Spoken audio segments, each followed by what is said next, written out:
আসসালামু আলাইকুম। পঞ্চম শ্রেণীর প্রিয় শিক্ষার্থীরা, নতুন একটি ক্লাসে তোমাদের স্বাগতম। আজকের এই ক্লাসে আমি আলোচনা করব তোমাদের বিজ্ঞান বইয়ের দ্বিতীয় অধ্যায় নিয়ে। দ্বিতীয় অধ্যায়ের নাম হচ্ছে জীব ও পরিবেশের পারস্পরিক নির্ভরশীলতা। এই অধ্যায়ে যেই কাজগুলো রয়েছে, প্রতি পৃষ্ঠায় কিছু না কিছু কাজ রয়েছে, সেই কাজগুলো আমি তোমাদেরকে সমাধান করে দেখাবো।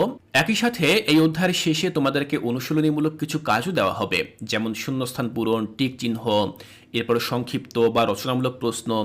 এই সকল প্রশ্নের উত্তরগুলো তোমরা কিভাবে লিখবে তার সমাধান আমি তোমাদেরকে করে দেখাবো। এই জন্য সম্পূর্ণ ক্লাসটি বেশ দীর্ঘ হবে। আমি আশা করছি তোমরা ধৈর্য ধরে সম্পূর্ণ ক্লাসটি দেখবে। শিক্ষার্থীরা, চলো আমরা দ্বিতীয় অধ্যায়টি শুরু করছি।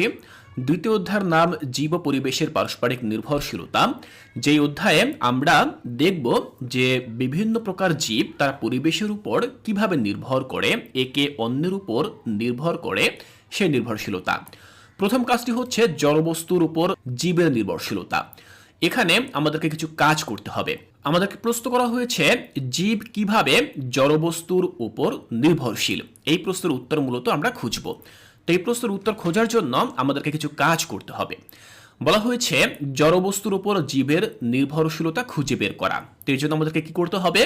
একটি ছক আমাদেরকে পূরণ করতে হবে। এই ছকটি পূরণ করার জন্য এখানে নির্দেশনা দেওয়া হয়েছে। বলা হয়েছে আমরা বেঁচে থাকার জন্য পরিবেশের যে সকল জড়বস্তুর উপর নির্ভর করি তাদের নাম নিচের ছকে দেওয়া আছে।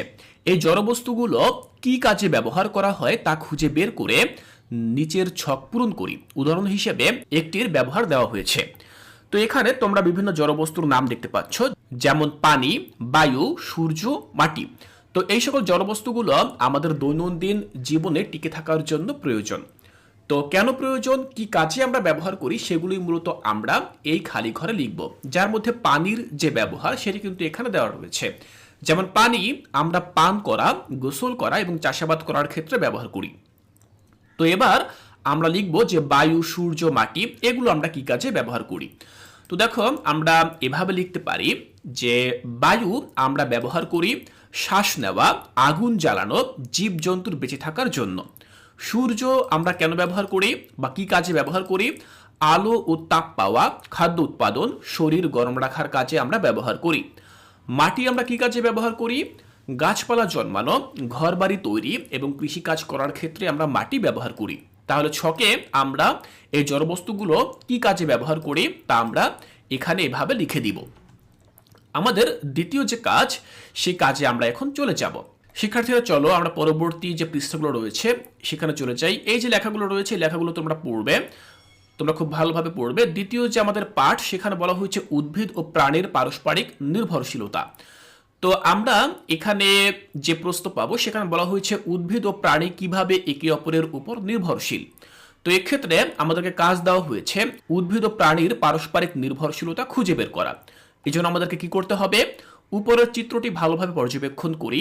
চিত্র অনুযায়ী উদ্ভিদ ও প্রাণীর পারস্পরিক নির্ভরশীলতা সম্পর্কে লিখো। তো উপরে দেখো আমরা একটি চিত্র দেখতে পাচ্ছি। তো এই চিত্রে আমরা একটি প্রাকৃতিক পরিবেশ দেখতে পাচ্ছি, যেখানে কিছু গাছপালা রয়েছে, একটি গরু রয়েছে, গরুর উপরে একটি পাখি বসে রয়েছে, এখানে অন্যান্য যে পশু রয়েছে তারা আছে, এখানে সূর্য আছে। তো এই যে আমরা চিত্রটা এখানে দেখলাম, চিত্রটা পর্যবেক্ষণ করে আমরা উদ্ভিদ এবং প্রাণীর যে পারস্পরিক নির্ভরশীলতা সেটি আমরা এই খালি ঘরে লিখব। খালি ঘরের প্রথম অংশে আমরা লিখব উদ্ভিদের উপর প্রাণীর নির্ভরশীলতা, আর দ্বিতীয় অংশে আমরা লিখব প্রাণীর উপর উদ্ভিদের নির্ভরশীলতা। তো এটি আমরা কিভাবে করতে পারি? দেখো, এই হচ্ছে আমাদের ছকের সমাধান। আমরা এভাবে লিখব। দেখো, আমরা এভাবে ঠিক দুটি ছক করব। প্রথমে আমরা উদ্ভিদের উপর প্রাণীর নির্ভরশীলতা লিখব। দেখো, প্রথম যে নির্ভরশীলতা সেটি হচ্ছে খাদ্য গ্রহণের জন্য প্রাণীরা উদ্ভিদের উপর নির্ভর করে। ছবিতে গরু ঘাস খাচ্ছে, ঘাস একটি উদ্ভিদ। আমরা কিন্তু এখানে ছবিতে দেখতে পাচ্ছিলাম যে গরু ঘাস খাচ্ছে, তাহলে উদ্ভিদের উপর কিন্তু প্রাণী নির্ভরশীল হয়ে পড়ছে। এবার দেখো, বলা হয়েছে অক্সিজেন পাওয়ার জন্য প্রাণীরা উদ্ভিদের উৎপাদিত অক্সিজেন গ্রহণ করে। আমরা কিন্তু সেটিও দেখেছিলাম। দ্বিতীয় যে নির্ভরশীলতা সেটি হচ্ছে আশ্রয় ও নিরাপত্তার জন্য অনেক প্রাণী উদ্ভিদের নিচে থাকে।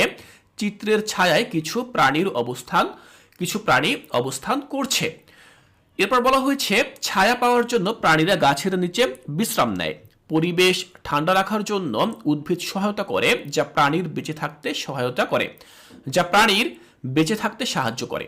তাহলে আমরা প্রথম অংশে দেখলাম যে উদ্ভিদের উপর প্রাণী কিভাবে নির্ভরশীল, সেটি আমরা এই অংশে লিখব। এবার আমরা ডান পাশে লিখব যে প্রাণীর উপর উদ্ভিদের নির্ভরশীলতা। দেখো আমি এখানে লিখেছি, তো প্রথম নির্ভরশীলতা হচ্ছে কার্বন ডাই অক্সাইড।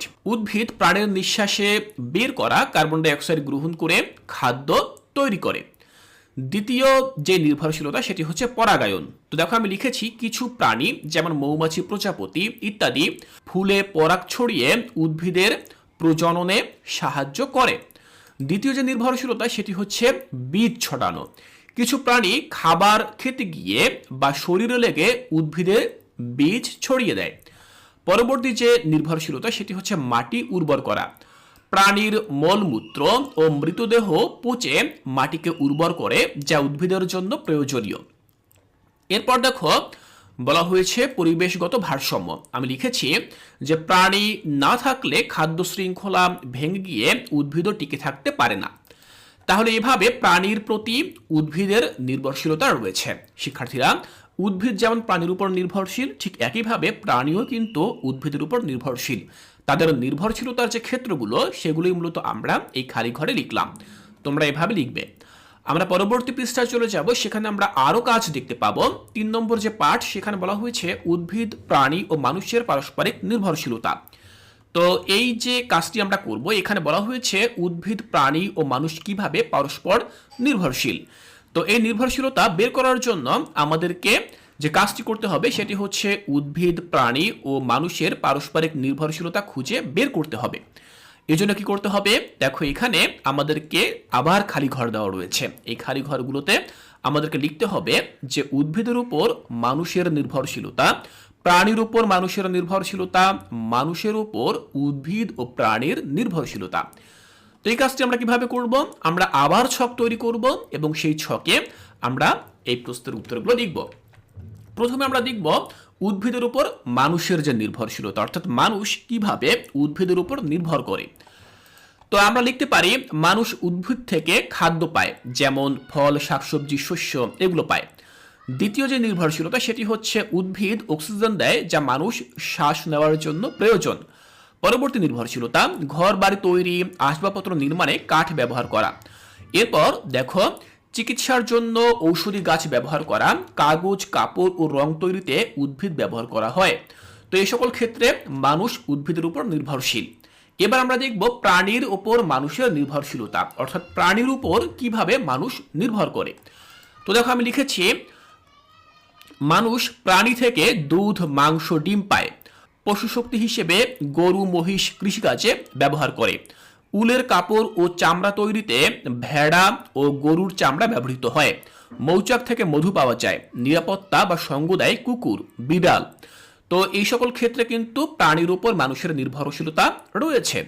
এবার আমরা দেখব মানুষের উপর উদ্ভিদ ও প্রাণীর নির্ভরশীলতা, অর্থাৎ এতক্ষণ আমরা প্রাণী এবং উদ্ভিদের উপর মানুষ কিভাবে নির্ভর করে সেই দুইটি নির্ভরশীলতা আমরা এই দুইটি ছকে দেখেছি। এবার আমরা দেখব যে মানুষের উপর কিভাবে উদ্ভিদ এবং প্রাণী নির্ভর করে। আমি লিখেছি মানুষ পরাগায়নে সাহায্য করে, যেমন কৃষক চাষাবাদের মাধ্যমে উদ্ভিদের বিস্তার ঘটায়। দ্বিতীয় যে নির্ভরশীলতা সেটি হচ্ছে মানুষ চাষাবাদ করে উদ্ভিদের সংখ্যা বাড়ায়, ফলে উদ্ভিদ উপকৃত হয়। প্রাণী মানুষকে খাদ্য ও আশ্রয়ের জন্য নির্ভর করে, গৃহপালিত প্রাণী। এরপর দেখো বলা হয়েছে মানুষ বীজ ছড়িয়ে উদ্ভিদের বিস্তার ঘটায়। এরপর মানুষ প্রাণীর রক্ষণাবেক্ষণ ও চিকিৎসা করে, ফলে প্রাণী টিকে থাকে। তাহলে এভাবে আমরা কিন্তু এই যে ছকটি রয়েছে এই ছকটি পূরণ করতে পারি। তোমরা ঠিক এভাবে এই কাজটি করবে। চলো আমরা পরবর্তী পৃষ্ঠায় চলে যাই, সেখানে আমরা আরো কিছু কাজ পাবো। মাঝখানে যে লেখাগুলো রয়েছে এগুলো কিন্তু তোমরা অবশ্যই পড়বে। 4 নম্বরে আমাদের যে পাঠ সেটি হচ্ছে খাদ্য শৃঙ্খল ও খাদ্য জাল। তো এখানে আমাদেরকে যে প্রশ্ন করা হয়েছে সেখানে জানতে চাওয়া হয়েছে খাদ্য গ্রহণের বিবেচনায় প্রাণী ও উদ্ভিদ কিভাবে সম্পর্কযুক্ত। আমাদের কাজ হবে খাদক ও খাদ্য নির্বাচন। এক্ষেত্রে আমাদেরকে যা করতে হবে সেটি হচ্ছে চিত্রের জীবগুলোর খাদ্য ও খাদকের সম্পর্ক নিয়ে দলে আলোচনা করি, আলোচনা শেষে প্রবাহ চিত্রের ঘরগুলো পূরণ করি। এখানে তোমরা দেখতে পাচ্ছ যে একজন মানুষ রয়েছে, এরপর এখানে মাছ রয়েছে, এখানে দেখো ছোট গাছপালা রয়েছে। তো আমরা এখানে এই যে একটি প্রবাহ চিত্র বা ফ্লো চার্ট রয়েছে এটি আমরা পূরণ করব। যেমন দেখো বলা হয়েছে সবুজ শ্যাওলা। তো সবুজ শ্যাওলা খায়, কে খায় সবুজ শ্যাওলা? সবুজ শ্যাওলা খায় এই যে ছোট মাছ, এই ছোট মাছ খায় সবুজ শ্যাওলা। এরপর ছোট মাছকে খায় বড় মাছ, আমরা লিখবো এখানে বড় মাছের কথা। আবার এই বড় মাছকে কে খায়? মানুষ খায়। এভাবেই কিন্তু খাদক এবং খাদ্য কাজ করে। তো চলো আমরা দেখে নিচ্ছি যে কিভাবে ফ্লোচার্টটি বা এই যে প্রবাহ চিত্র এটি আমরা সম্পূর্ণ করতে পারি। দেখো এভাবে আমরা করব, সবুজ শ্যাওলা খায় ছোট মাছ, ছোট মাছকে খায় বড় মাছ, বড় মাছকে খায় মানুষ। তাহলে এভাবেই মূলত আমরা এই যে ফ্লোচার্ট রয়েছে এই ফ্লোচার্টটি আমরা সম্পন্ন করতে পারি। চলো পরবর্তী কাজে চলে যাই, যেখানে আমরা আরো কাজ পাবো। দেখো এই যে চিত্রগুলো এগুলো পর্যবেক্ষণ করবে তোমরা। 5 বলা হয়েছে শক্তি প্রবাহ। তো এখানে আমাদেরকে যা করতে হবে তা হচ্ছে প্রকৃতিতে জীব কোথা থেকে শক্তি পায়। তো কিভাবে শক্তি পায়, কোথা থেকে শক্তি পায় সেই কাজগুলো আমরা দেখব। এর জন্য আমাদেরকে কি করতে হবে? শক্তি কিভাবে প্রবাহিত হয় তা খুঁজে বের করতে হবে। আর এর জন্য আমাদেরকে উপরের চিত্রটি ভালোভাবে লক্ষ্য করতে হবে। দেখো দেখতে পাচ্ছি গরু ঘাস খাচ্ছে। তো আবার একটি মেয়ে সে গ্লাসে করে দুধ পান করছে। আমরা চিত্রটি পর্যবেক্ষণ করলাম। এবার আমাদেরকে বলা হয়েছে সূর্য থেকে শক্তি বিভিন্ন জীবে কিভাবে স্থানান্তর হয় তা খুঁজে বের করি। 3 নম্বরে বলা হয়েছে সূর্য থেকে শক্তি প্রথমে কোন জীবে স্থানান্তরিত হয়, পরবর্তী সময় তা কিভাবে অন্য জীবে স্থানান্তরিত হয়, নিচের প্রবাহ চিত্রের ফাঁকা জায়গায় লিখো। তাহলে এবার আমরা এই যে ফ্লোচার্ট এটি আমরা পূরণ করব। দেখো আমরা কাজটি এভাবে করতে পারি। প্রথমে আমরা লিখব ঘাস এবং উদ্ভিদ। সে ঘাস এবং উদ্ভিদ কে খায়? গরু খায়। গরুকে আবার কে খায়? গরুকে আবার মানুষ খায়। তাহলে শিক্ষার্থীরা এভাবে মূলত আমরা এই প্রবাহ চিত্রটি পূরণ করতে পারি। আর এর মধ্য দিয়ে আমরা বুঝতে পারি যে কিভাবে শক্তি একটি জীব থেকে অন্য জীবে প্রবাহিত হয়। আবার বোঝার চেষ্টা করো। দেখো ঘাস উদ্ভিদ, এই ঘাস উদ্ভিদ মূলত আমরা যদি ছবিটি দেখি, এই দেখো সূর্য থেকে তাপ পেয়ে বা শক্তি পেয়ে ঘাস বা উদ্ভিদ সে বেঁচে থাকে। সেই ঘাস উদ্ভিদ খেয়ে আবার গরু বেঁচে থাকে। এই গরুর দুধ মানুষ পান করে বা গরুর যে মাংস সেটি মানুষ খেয়ে সে আবার বেঁচে থাকে। এভাবেই কিন্তু শক্তি একটি জীব থেকে অন্য একটি জীবে প্রবাহিত হয়। আমরা যদি একটু ব্যাখ্যা করি তাহলে আমরা এভাবে লিখতে পারি। দেখো সূর্য থেকে শক্তি যেভাবে স্থানান্তর হয়, সূর্য হলো শক্তির প্রধান উৎস। সূর্যের আলো থেকে উদ্ভিদ খাদ্য তৈরি করে। উদ্ভিদ খেয়ে শাকাহারী প্রাণী যেমন গরু শক্তি পায়। মানুষ সেই গরুর দুধ বা মাংস খেয়ে ওই শক্তি গ্রহণ করে। তাহলে আমরা এভাবে প্রবাহ চিত্রটি বর্ণনা করতে পারি, অর্থাৎ শক্তি সূর্য, সেখান থেকে উদ্ভিদে যায়, সেখান থেকে প্রাণীতে যায়, প্রাণী থেকে আবার মানুষের মধ্যে সেই শক্তি প্রবাহিত হয়। তবে শিক্ষার্থীরা ঠিক এভাবে আমরা 6 নম্বর যে পাঠ সে পাঠের কাজটি সম্পন্ন করতে পারি। আমরা পরবর্তী কাজে চলে যাব, যেখানে 6 বলা হয়েছে পরিবেশের সকল উপাদানের ভারসাম্য রক্ষার প্রয়োজনীয়তা। তো এটি আমরা দেখব। আমাদেরকে প্রশ্ন করা হয়েছে পরিবেশের বিভিন্ন উপাদানের ভারসাম্য রক্ষা করা প্রয়োজন কেন। তো এই প্রশ্নের উত্তর বের করার জন্য আমাদেরকে কাজ করতে হবে, সেটি হচ্ছে পরিবেশের বিভিন্ন উপাদানের প্রয়োজনীয়তা অনুসন্ধান করা। তো আমাদেরকে কি করতে হবে? মনে করি আমাদের দেশের গড় তাপমাত্রা মারাত্মকভাবে বেড়ে গেল। এর ফলে কি কি সমস্যা তৈরি হতে পারে তার নিচের ধারণা চিত্রের খালি জায়গায় লিখি। শিক্ষার্থীরা এখানে একটি ধারণা চিত্র দেওয়া রয়েছে। বলা হয়েছে পরিবেশের তাপমাত্রা অনেক বেড়ে গেল। তো এই বেড়ে যাওয়ার ফলে কি কি হবে সেই ফলাফলগুলো আমরা এই খালি ঘরে লিখব। তো চলো দেখে আসি এই ধারণা চিত্রটি আমরা কিভাবে সম্পন্ন করতে পারি। শিক্ষার্থীরা এটি হচ্ছে আমাদের 20 নম্বর পৃষ্ঠার কাজ। পরিবেশের তাপমাত্রা বেড়ে গেলে কি হবে? খরা দেখা দিতে পারে, নদী খাল পুকুরের পানি শুকিয়ে যাবে, প্রাণী ও মানুষের রোগবালাই বাড়বে, ফসল উৎপাদন কমে যাবে, অনেক প্রাণীর বেঁচে থাকা কঠিন হয়ে পড়বে, জীববৈচিত্র্য নষ্ট হবে। তাহলে আমরা লিখলাম যে পরিবেশের তাপমাত্রা যদি অনেক বেশি পরিমাণে বেড়ে যায় তাহলে কি কি সমস্যার সম্মুখীন আমরা হব। তোমরা এই যে ফলাফলগুলো তোমরা এই খালি ঘরে লিখবে। শিক্ষার্থীরা আমরা এটিও দেখলাম।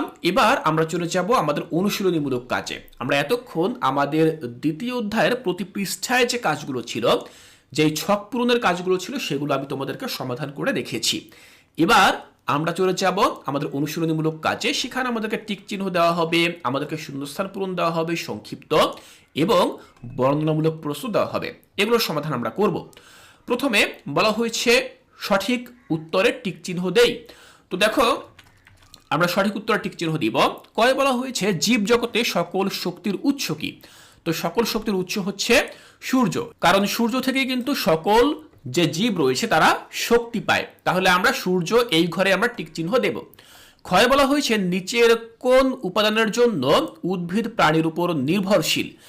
সেটি হচ্ছে কার্বন ডাই অক্সাইড। দেখো, কার্বন ডাই অক্সাইড, এই ঘরে আমরা টিক চিহ্ন দেব, কারণ প্রাণী কার্বন ডাই অক্সাইড ত্যাগ করে এবং উদ্ভিদ কিন্তু সেই কার্বন ডাই অক্সাইড গ্রহণ করে। এবার আমরা লিখব গ নম্বরে যেটি, দেখো খাদ্য শৃঙ্খলে উৎপাদক কোনটি? উৎপাদক হচ্ছে দেখো সবুজ উদ্ভিদ, কারণ সবুজ উদ্ভিদ থেকেই কিন্তু পরবর্তী যে শৃঙ্খলগুলো সেগুলো শুরু হয়। যেমন সবুজ উদ্ভিদ থেকে প্রাণী, প্রাণী থেকে আবার মানুষ, এভাবেই কিন্তু চলতে থাকে। তাহলে আমরা এই যে টিক চিহ্নগুলো এভাবে আমরা দিতে পারি। শিক্ষার্থীরা, আমি উত্তরগুলো এভাবে লিখেছি। দেখো, এই যে ক নম্বর সমাধানটি সূর্য হবে, টিক চিহ্ন দিলাম। খ নম্বরের যে প্রশ্নটি কার্বন ডাই অক্সাইড হবে, সেখানে আমরা টিক চিহ্ন দিলাম। আর গ নম্বর যে প্রশ্নটি সবুজ উদ্ভিদ হবে, সেখানে আমরা টিক চিহ্ন দিলাম। এবার আমরা শূন্যস্থান পূরণ করব। বলা হয়েছে নিচের শব্দগুলো থেকে সঠিক শব্দ বেছে নিয়ে শূন্যস্থান পূরণ করি। এখানে কিছু শব্দ দেওয়া রয়েছে, যেমন পাখি, উৎপাদক, তৃণভোজী, মাছ, মৌমাছি। আমরা শূন্যস্থানগুলো পূরণ করব। দেখো, আমরা এভাবে করতে পারি। প্রথম প্রশ্ন, খাদ্য শৃঙ্খলে সবুজ উদ্ভিদকে বলা হয় উৎপাদক। তাহলে এখানে দেখো, এই যে উৎপাদক শব্দটি রয়েছে, আমরা শূন্যস্থানে উৎপাদক শব্দটি লিখলাম। ক্ষয় বলা হয়েছে তৃণভোজী প্রাণী হলো প্রথম শ্রেণীর খাদক। তো তৃণভোজী এই শব্দটি আমরা এখান থেকে বেছে নিয়ে আসলাম। গয়ে বলা হয়েছে উদ্ভিদের বীজের বিস্তরণে সাহায্য করে পাখি। তাহলে পাখি শব্দটি আমরা এখান থেকে বেছে এনে এখানে বসিয়ে দিলাম। তাহলে টিক চিহ্নর তাহলে শূন্যস্থানগুলো আমরা ঠিক এভাবে পূরণ করলাম। তোমরা এভাবে করবে। 3 বলা হয়েছে সংক্ষিপ্ত উত্তর প্রশ্ন। এখানে আমরা দেখতে পাচ্ছি 3টি সংক্ষিপ্ত প্রশ্ন রয়েছে। এই 3টি প্রশ্নের উত্তর আমরা সংক্ষেপে দেওয়ার চেষ্টা করব।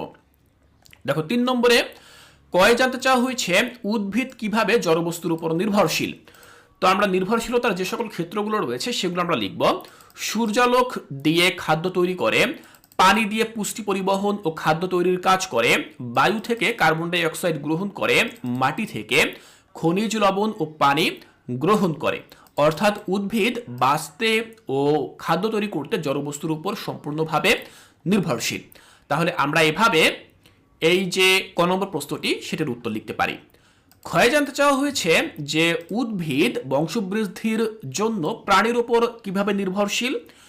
তো আমরা 2টি নির্ভরশীলতা লিখব। প্রথম নির্ভরশীলতা হচ্ছে পরাগায়ন। আমি লিখেছি মৌমাছি, প্রজাপতি, পাখি ইত্যাদি ফুলে পরাগ ছড়িয়ে বংশবৃদ্ধিতে সাহায্য করে। পরবর্তী যে নির্ভরশীলতা সেটি হচ্ছে বীজ ছড়ানো। আমি লিখেছি পাখি, কাঠবিড়ালি ইত্যাদি প্রাণী বীজ ছড়িয়ে উদ্ভিদের বংশবৃদ্ধি ঘটায়। অর্থাৎ প্রাণীরা উদ্ভিদের প্রজননে গুরুত্বপূর্ণ ভূমিকা রাখে। তাহলে খ নম্বর প্রশ্নের উত্তরটি আমরা এভাবে লিখলাম। গয়ে আমাদের কাছে জানতে চাওয়া হয়েছে যে নিকট পরিবেশে দেখা যায় এমন একটি খাদ্য শৃঙ্খলার প্রবাহ চিত্র তৈরি করি। তো আমাদের নিকট পরিবেশে বা কাছাকাছি পরিবেশে যেই খাদ্য শৃঙ্খল দেখা যায় তার একটি প্রবাহ চিত্র আমরা এভাবে লিখতে পারি। দেখো, ঘাস, পোকা, ব্যাঙ, সাপ। তো সেটি কিভাবে আমি তোমাদেরকে বুঝিয়ে দিচ্ছি। ঘাস খায় পোকা, পোকা খায় ব্যাঙ, ব্যাঙকে আবার খায় সাপ। তো এভাবে কিন্তু একটি প্রবাহ চিত্র আমরা লিখতে পারি। আমি এখানে আরো একটি প্রবাহ চিত্র উল্লেখ করেছি, যেমন ঘাস, গরু, মানুষ। অর্থাৎ ঘাস খায় গরুতে, গরুকে আবার মানুষ খায়। তাহলে এভাবে তোমরা লিখতে পারো। তাহলে আমরা এখানে 3টি প্রশ্ন রয়েছে, 3টি প্রশ্নের উত্তর দিলাম। এবার আমরা দিব 4 নম্বরে বর্ণনামূলক প্রশ্নের উত্তর। এখানে 3টি প্রশ্ন করা হয়েছে ক, খ, গ। এই 3টি প্রশ্নের উত্তর আমরা বর্ণনা করব। এগুলো একটু বড় আকারে লিখতে হবে যেহেতু বড় প্রশ্ন। প্রথম প্রশ্ন, উদ্ভিদের উপর মানুষ ও অন্যান্য প্রাণী কিভাবে নির্ভরশীল। তো আমরা উত্তরটি এভাবে লিখব। আমরা লিখতে পারি উদ্ভিদের উপর মানুষ এবং অন্যান্য প্রাণী নানা উপায়ে নির্ভরশীল। উদ্ভিদ পৃথিবীর সকল জীবের জন্য অক্সিজেনের প্রধান উৎস। মানুষ ও প্রাণীরা শ্বাস নেওয়ার জন্য যে অক্সিজেন ব্যবহার করে উদ্ভিদ তা উৎপাদন করে। উদ্ভিদ খাদ্যেরও প্রধান উৎস, ফলে শাকসবজি, শস্যদানা, ডাল এসব মানুষ সরাসরি উদ্ভিদ থেকে পায়। আবার অনেক প্রাণী উদ্ভিদ খেয়ে বেঁচে থাকে, ফলে প্রাণীদের টিকে থাকার জন্য উদ্ভিদ অপরিহার্য। উদ্ভিদ শুধু খাদ্যই নয়, আশ্রয় ও বাসস্থানও দেয়। পাখি, পোকামাকড়, বানর সহ অনেক প্রাণী গাছে বাস করে। গাছপালা পরিবেশের তাপমাত্রা নিয়ন্ত্রণ করে, বায়ু পরিশোধন করে, মাটি রক্ষা করে এবং জীববৈচিত্র্য বজায় রাখে। মানুষ ঘরবাড়ি, আসবাবপত্র, কাগজ, ওষুধ, কাপড় সহ অনেক প্রয়োজনীয় জিনিস উদ্ভিদ থেকে সংগ্রহ করে। তাই বলা যায় উদ্ভিদ ছাড়া মানুষ ও প্রাণী কোনোভাবেই বেঁচে থাকতে পারে না। উদ্ভিদ জীবজগতের ভিত্তি ও পরিবেশের সবচেয়ে গুরুত্বপূর্ণ উপাদান। তাহলে আমরা ক নম্বর যে প্রশ্নের উত্তরটি এভাবে লিখলাম। ক্ষয়ে জানতে চাওয়া হয়েছে পরিবেশের উপাদানগুলোর ভারসাম্য রক্ষা করা প্রয়োজন কেন। তো শিক্ষার্থীরা, আমরা এই প্রশ্নের উত্তরটি দেখো এভাবে আমরা লিখব যে পরিবেশের উপাদান যেমন মাটি, পানি, বায়ু, আলো, তাপ, উদ্ভিদ ও প্রাণী পরস্পরের সাথে ঘনিষ্ঠভাবে যুক্ত এবং একে অপরের উপর নির্ভরশীল। এই উপাদানগুলোর যে কোনো একটি বেশি বা কম হয়ে গেলে পরিবেশের স্বাভাবিক ভারসাম্য নষ্ট হয়ে যায়। উদাহরণ হিসেবে বলা যায়, যদি তাপমাত্রা অত্যাধিক বৃদ্ধি পায় তাহলে খরা দেখা দিতে পারে, নদী খাল শুকিয়ে যেতে পারে, ফসল নষ্ট হতে পারে। পানি দূষিত হলে জলজ প্রাণীর জীবন সংকটাপন্ন হয় এবং মানুষও বিশুদ্ধ পানি পায় না। বায়ু দূষিত হলে মানুষ এবং প্রাণীর স্বাস্থ্যের উপর বিরূপ প্রভাব পড়ে। উদ্ভিদ কমে গেলে অক্সিজেনের মাত্রা কমে যায়, কার্বন ডাই অক্সাইড বেড়ে গিয়ে গরম বৃদ্ধি পায়। একইভাবে প্রাণী কমে গেলে খাদ্য শৃঙ্খল ভেঙে পড়ে, ফলে পরিবেশের ভারসাম্য নষ্ট হয়। তাই মাটি, পানি, বায়ু, আলো ও জীবজন্তুর মধ্যে একটি সঠিক সমন্বয় থাকা জরুরি। পরিবেশের ভারসাম্য রক্ষা না হলে পৃথিবীতে কোনো জীব স্বাভাবিকভাবে বেঁচে থাকতে পারবে না। তাহলে খ নম্বর যে প্রশ্নটি তার উত্তর আমরা এভাবে লিখলাম। গয়ে জানতে চাওয়া হয়েছে প্রাণী ও উদ্ভিদের পারস্পরিক নির্ভরতার আলোকে জীবজগতের শক্তির প্রবাহ বর্ণনা করি। তো এই প্রশ্নের উত্তরটি দেখো আমরা এভাবে লিখব। জীবজগতের শক্তির প্রধান উৎস হলো সূর্য। সূর্যের আলো ব্যবহার করে উদ্ভিদ তাদের খাদ্য তৈরি করে, যাকে সালোকসংশ্লেষণ প্রক্রিয়া বলা হয়। এ কারণে উদ্ভিদকে উৎপাদকও বলা হয়, কারণ তারা নিজের খাদ্য নিজে তৈরি করে এবং শক্তি সঞ্চয় করে। এই শক্তি পরে প্রাণীরা গ্রহণ করে। শাকাহারী প্রাণী উদ্ভিদ খেয়ে শক্তি পায়, এরপর মাংসাশী প্রাণী শাকাহারী প্রাণী খেয়ে সেই শক্তি নিজেদের দেহে সঞ্চয় করে। একইভাবে এক জীব থেকে আরেক জীবের মধ্যে শক্তির প্রবাহ ঘটে, যাকে খাদ্য শৃঙ্খল ও শক্তির প্রবাহ বলে। তো এই যে উপরে বর্ণনাটি আমি দিলাম, এই বর্ণনাটি আমি একটি প্রবাহ চিত্রের মাধ্যমে আরো সহজভাবে ব্যাখ্যা করতে পারি। যেমন দেখো, বলা হয়েছে সূর্য থেকে উদ্ভিদ, উদ্ভিদ থেকে তৃণভোজী প্রাণী, তৃণভোজী প্রাণী থেকে মাংসাশী প্রাণী এবং মাংসাশী প্রাণী থেকে মানুষ। তো এটি কিভাবে? তো আমি যদি প্রবাহ চিত্রটা একটু সহজভাবে তোমাদেরকে ব্যাখ্যা করি। দেখো, সূর্যের আলো থেকে উদ্ভিদ সে শক্তি পায় এবং বেঁচে থাকে। সেই উদ্ভিদকে আবার তৃণভোজী প্রাণী খায়, তৃণভোজী প্রাণীকে মাংসাশী প্রাণী খায়, সে মাংসাশী প্রাণীকে আবার মানুষ খায়। তাহলে শিক্ষার্থীরা, আমরা এভাবে লিখতে পারি। শেষকালে আমরা এভাবে উল্লেখ করতে পারি যে এখানে প্রতিটি জীব আগের জীব থেকে শক্তি গ্রহণ করছে। এই পুরো প্রক্রিয়ায় উদ্ভিদ ও প্রাণীর পারস্পরিক নির্ভরশীলতা স্পষ্ট দেখা যায়। উদ্ভিদ না থাকলে শক্তির উৎসই থাকবে না, আবার প্রাণী না থাকলে খাদ্য শৃঙ্খল ভেঙে যাবে। তাই জীবজগতের প্রতিটি জীবই শক্তির প্রবাহে গুরুত্বপূর্ণ ভূমিকা পালন করে এবং পরস্পরের ওপর নির্ভর করে টিকে থাকে। তাহলে শিক্ষার্থীরা, গ নম্বর যে প্রশ্নটি রয়েছে তার সমাধান আমরা এভাবে লিখলাম। আমি আশা করছি এখানে বর্ণনামূলক প্রশ্নে যে 3টি প্রশ্ন ছিল সেগুলো তোমরা খুব সহজভাবে বুঝতে পেরেছ। আজকের এই ক্লাসে আমি তোমাদের সাথে তোমাদের বিজ্ঞান বইয়ের দ্বিতীয় যে অধ্যায়টি রয়েছে সেই দ্বিতীয় অধ্যায়ের প্রতি পৃষ্ঠার কাজগুলো আমি তোমাদেরকে সমাধান করে দেখিয়েছি এবং একই সাথে অধ্যায় শেষে যে অনুশীলনীমূলক কাজগুলো রয়েছে সেগুলো কিন্তু আমি তোমাদেরকে সমাধান করে দেখিয়েছি। শিক্ষার্থীরা, এই সম্পূর্ণ ক্লাসটি যদি তোমাদের কাছে ভালো লেগে থাকে তাহলে আমি আশা করব তোমরা অবশ্যই এই চ্যানেলটি সাবস্ক্রাইব করবে। এর পরবর্তী ক্লাসে আমরা চলে যাব তৃতীয় অধ্যায়ে, যার নাম হচ্ছে খাদ্য। তৃতীয় অধ্যায়ে যে কাজগুলো থাকবে সেই কাজগুলো আমি তোমাদেরকে ধারাবাহিকভাবে সমাধান করে দেখাবো। তাই পরবর্তী ক্লাসগুলো দেখার আমন্ত্রণ জানিয়ে আজকের এই ক্লাসটি এখানেই শেষ করছি।